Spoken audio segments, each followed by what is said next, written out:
this audiobook, we are recounting a real investigation that changed India forever. It is not just a story of crime, but a story of urgency, accountability, and a justice system placed under immense pressure by public outrage and moral reckoning. This is the story behind what came to be known as the Nirbhaya case, an investigation that forced a nation to confront uncomfortable truths about safety, power, and responsibility. On a cold December night in 2012, a young woman and her friend boarded a private bus in South Delhi, believing it to be a routine journey home. What followed inside that moving vehicle would later shake the conscience of an entire country. Within hours, the victim was admitted to a hospital in critical condition. Doctors and police immediately recognized the severity of the crime, not only because of the injuries, but because of the deliberate cruelty involved. As news began to spread, the case quickly moved beyond a routine police investigation. The brutality of the attack triggered nationwide shock. For many Indians, it was not just another crime headline. It felt personal. It felt like a breaking point. The Delhi police were under immediate pressure. Media vans surrounded hospitals. Protesters gathered outside government buildings. Candle marches filled the streets. The message from the public was clear: this case could not be mishandled, delayed, or buried. Inside the police force, senior officers assembled special teams. The priority was speed. Evidence had to be preserved, suspects identified, and the timeline reconstructed with precision. Every hour mattered. Investigators began by focusing on the bus itself. It was not a registered public transport vehicle. It had been repainted and modified to resemble one. This detail immediately suggested planning rather than chance. CCTV footage from nearby toll booths and roads was collected. Witnesses were questioned. Mobile phone data was analyzed. Within days, the bus was traced. The owner was identified, and from there, the men who had been inside it that night began to surface. Some were drivers, some helpers, some acquaintances. What emerged was a group of individuals who believed they would never be caught, operating under the assumption that silence, fear, and systemic delay would protect them. They were wrong. As arrests were made one by one, the country watched closely. Each press briefing was dissected. Every development was scrutinized. The police knew that this investigation was no longer just about solving a crime. It was about restoring public trust. Meanwhile, the victim was fighting for her life. Doctors worked around the clock. The nation followed medical bulletins with collective hope. When she was eventually moved to Singapore for advanced treatment, it symbolized how deeply invested people had become in her survival. When she passed away, the grief transformed into anger. Protests intensified. Streets were blocked. Slogans echoed across city centers. Young people, especially women, demanded change. They demanded safety. They demanded justice. And they demanded it now. For investigators, the case entered a critical phase. Confessions were examined carefully. Forensic reports were finalized. The prosecution worked to ensure that the charges were airtight.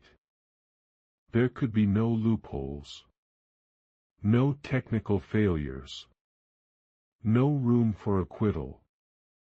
The trial that followed was fast-tracked, an unusual move in a system known for delays. Defense arguments were aggressive. Legal procedures were challenged. But the evidence held. One by one, the accused were convicted. The case did not end in the courtroom. Its impact extended far beyond verdicts and sentences. Laws were amended. Fast-track courts were expanded. Public conversations around consent, policing, and women's safety grew louder and more urgent. The Nirbhaya case became a symbol, not of victimhood, but of resistance. A reminder that silence is not inevitable, and accountability is possible when systems are forced to respond. This story is not easy to hear. It is not meant to be. It exists to remind us why vigilance matters, why justice must be pursued relentlessly, and why society cannot afford to look away. And this is only the beginning. As the country mourned, the investigation moved into a phase where every action was watched, questioned, and judged. The Delhi police were no longer operating in isolation. They were operating under the gaze of an entire nation, and that pressure shaped every decision that followed. Inside the interrogation rooms, the accused were questioned separately. Investigators relied on timelines, inconsistencies, and physical evidence rather than coercion. Phone location data placed each suspect inside or around the bus. Witness statements from toll booths and roadside vendors helped reconstruct the vehicle's movement minute by minute. The bus had not wandered aimlessly, it followed a deliberate route, avoiding areas with heavy police presence. One of the most critical breakthroughs came from forensic evidence collected from the bus itself. Despite attempts to clean it, traces remained. Every fiber, every mark, every overlooked detail became part of a larger puzzle. Forensic labs worked continuously, knowing that a single mistake could weaken the case in court. Meanwhile, the media narrative intensified. News channels ran round-the-clock coverage. Debates erupted over women's safety, policing failures, and social attitudes. Politicians made statements, some sincere, others defensive. For the police leadership, this noise was a double-edged sword. It kept the case from being buried, but it also increased the risk of misinformation. Behind closed doors, prosecutors and investigators coordinated closely. This case would not rely on emotional appeal. It would rely on evidence so strong that it could withstand years of appeals. Charges were framed carefully, ensuring alignment with existing laws while also pushing for the harshest possible penalties under the legal framework of the time. The courtroom became another battleground. The defense attempted to discredit witnesses, question procedures, and challenge forensic methods. They argued technicalities. They sought delays. But the fast-track court limited unnecessary adjournments. Proceedings moved forward with unusual speed, reflecting the extraordinary circumstances. Outside the courthouse, protests continued. People waited for hours just to hear brief updates. Candles burned night after night. Placards demanded accountability not just from the accused, but from institutions that had failed to prevent such a crime. As testimonies unfolded, the human cost became undeniable. Medical experts described injuries without sensationalism, focusing on facts. Police officers explained how evidence was gathered. Each statement added another layer of gravity to the case. One accused died during the trial, triggering fresh controversy. Allegations were made. Investigations were ordered. Even within tragedy, the system was tested again, forced to prove transparency. Eventually, the verdicts were delivered. The convictions brought a sense of relief, but not closure. For many, justice felt incomplete. The case had exposed deeper issues: unsafe public transport, lack of surveillance, slow emergency response, and a culture that often blamed victims rather than perpetrators. In response, laws changed. New criminal provisions were introduced. Definitions of sexual assault were expanded. Punishments were made stricter. Fast-track courts were promised. Police helplines were upgraded. Public transport guidelines were revised. But laws alone could not erase fear. Women across the country shared stories that had previously remained unspoken. Universities held discussions. Schools introduced safety awareness. Families reconsidered daily routines. The case forced conversations that had long been avoided. Years later, when the final sentences were carried out, reactions were mixed. Some felt justice had finally been served. Others questioned whether punishment alone could ever balance such loss. But nearly everyone agreed on one thing: India was no longer the same after this case. The name Nirbhaya, meaning fearless, became a symbol, not of what was taken, but of what was demanded. A demand for dignity, for safety, for accountability. This story is not about one night alone. It is about what followed. About how a single case exposed systemic weaknesses and compelled a society to confront itself. And as we continue, we will look deeper into how policing reforms were implemented, where they succeeded, where they failed, and how the legacy of this case still shapes conversations today.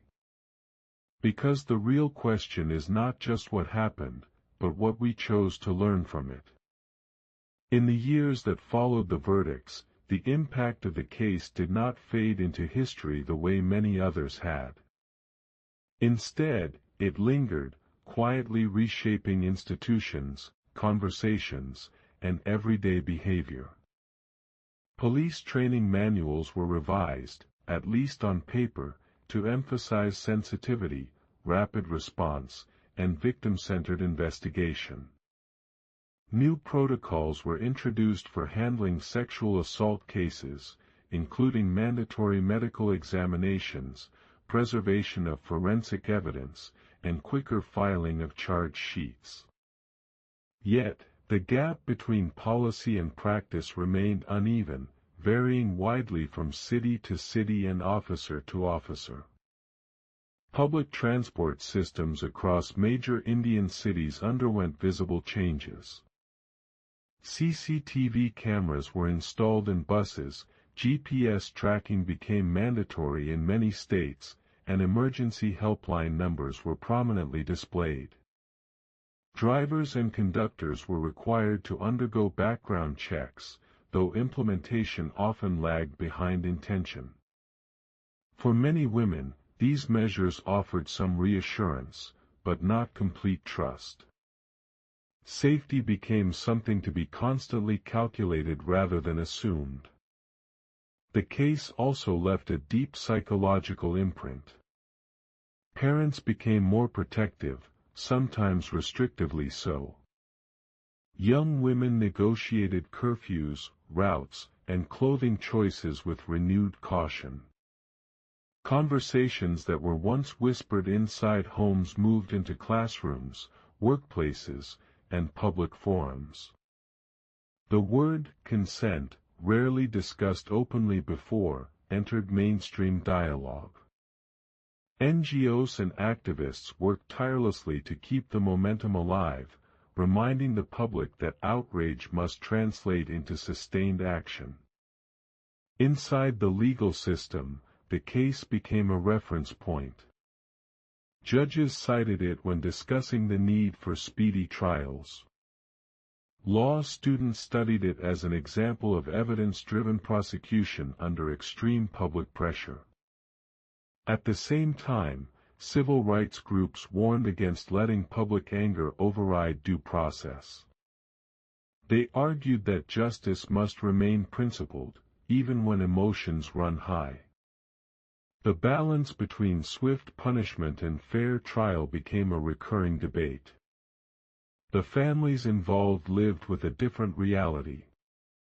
For them, no reform or verdict could undo the loss. Grief took on a public dimension, with their private pain repeatedly revisited in news stories, documentaries, and debates. Over time, some chose silence, while others continued to speak, hoping that their voices could prevent future tragedies. Their resilience became another quiet chapter of the story, less visible but no less powerful. Internationally, the case altered how India was viewed. Headlines across the world questioned women's safety in the country. Tourism boards responded defensively. Diplomats addressed concerns. While some criticism felt unfairly generalized, it forced uncomfortable introspection. Societies often resist mirrors, but this one could not be ignored. As years passed, newer cases emerged, each sparking brief outrage before fading. Critics began to ask whether the lessons of this case were truly being applied or merely remembered ceremonially. Statistics showed both progress and stagnation. Reporting increased, suggesting greater awareness, but conviction rates remained inconsistent. The system moved, but slowly, and not always in the same direction. Yet, the legacy endured in subtler ways. A generation grew up knowing the name not as a news headline, but as a symbol. College students organized self-defense workshops. Tech entrepreneurs built safety apps. Urban planners began to consider lighting and visibility as essential, not optional. These were small shifts, but collectively meaningful. This story, when viewed from a distance, is not only about crime or punishment. It is about a society forced into reflection by an act it could neither justify nor ignore. It is about institutions tested under pressure and citizens discovering the power of collective voice. It is about fear, yes, but also about resolve. The investigation, the trial, the protests, the reforms, and the lingering questions all form a single narrative thread. One that reminds us that justice is not a moment, but a process, and that safety is not guaranteed by laws alone, but by the values a society chooses to live by every day. And even now, long after the streets have quieted and the headlines have changed, the echo of that winter night remains, not as a memory meant to shock, but as a reminder meant to guide. As time moved on, another layer of the story began to emerge, one that was less dramatic than arrests and verdicts but equally important. It was the slow, often uncomfortable examination of social attitudes that had allowed such violence to exist in the first place. Public discussions started questioning everyday behaviors that were once dismissed as harmless: casual harassment, victim-blaming language, jokes that normalized aggression, silence in the face of misconduct. The case had forced many people to confront the idea that crimes like this did not come out of nowhere, but grew in environments where disrespect and inequality were quietly tolerated. Media organizations, too, faced scrutiny. In the early days, sensationalism had dominated coverage. Graphic speculation, invasive reporting, and relentless repetition blurred the line between informing the public and exploiting tragedy. Over time, criticism from viewers and media watchdogs led to a gradual shift. Ethical reporting guidelines were revisited. Identities were better protected. Language became more careful. It was not a complete transformation, but it marked an awareness that how stories are told can either deepen harm or promote understanding. Within policing ranks, the case became a constant reference during training sessions.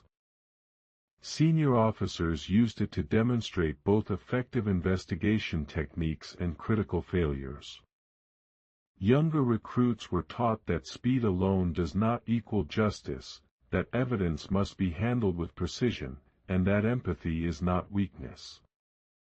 At the same time, internal reports acknowledged structural issues, understaffing, poor infrastructure, and outdated equipment, that no amount of individual dedication could fully overcome without systemic investment. The legal reforms that followed continued to shape courtrooms. New laws promised harsher punishments and faster trials, but judges repeatedly emphasized that deterrence depended as much on certainty of punishment as severity. Legal scholars debated whether the focus on extreme penalties overshadowed the need for prevention, education, and rehabilitation. The justice system, they argued, could respond to crime, but society had to address its roots. On university campuses, the case became part of curriculum discussions in sociology, law, psychology, and gender studies. Students analyzed it not only as a criminal case, but as a social event that altered public consciousness. Workshops encouraged bystander intervention, teaching young people how to step in safely when they witnessed harassment. These conversations, once rare, slowly became normalized. Technology played a growing role. Mobile phones turned into tools of safety rather than just communication.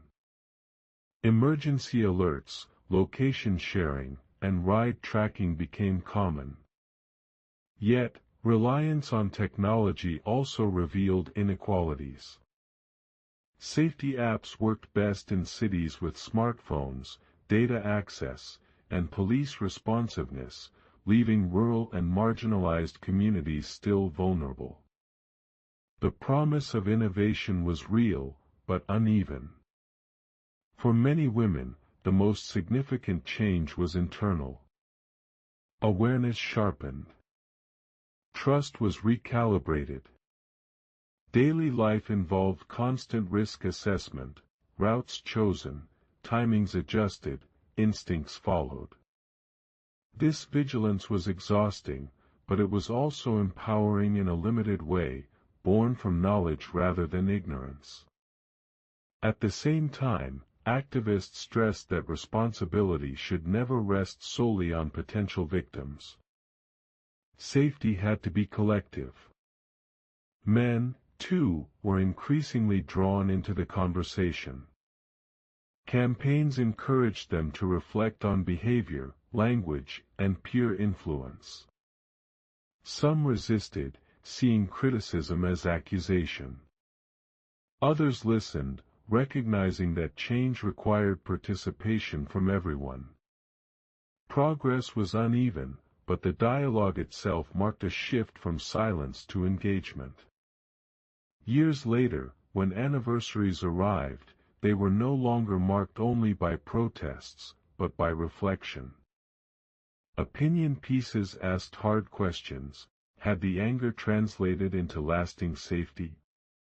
Were reforms sustained or forgotten? The answers were complex.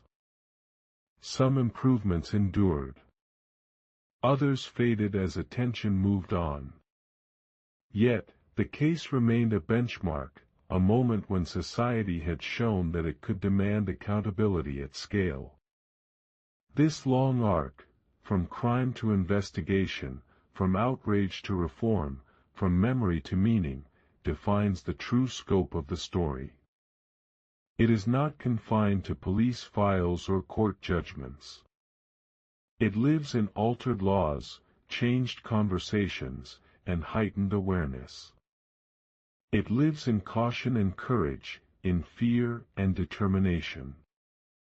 Ultimately, this is not just the story of a single investigation, but of a nation confronting its conscience.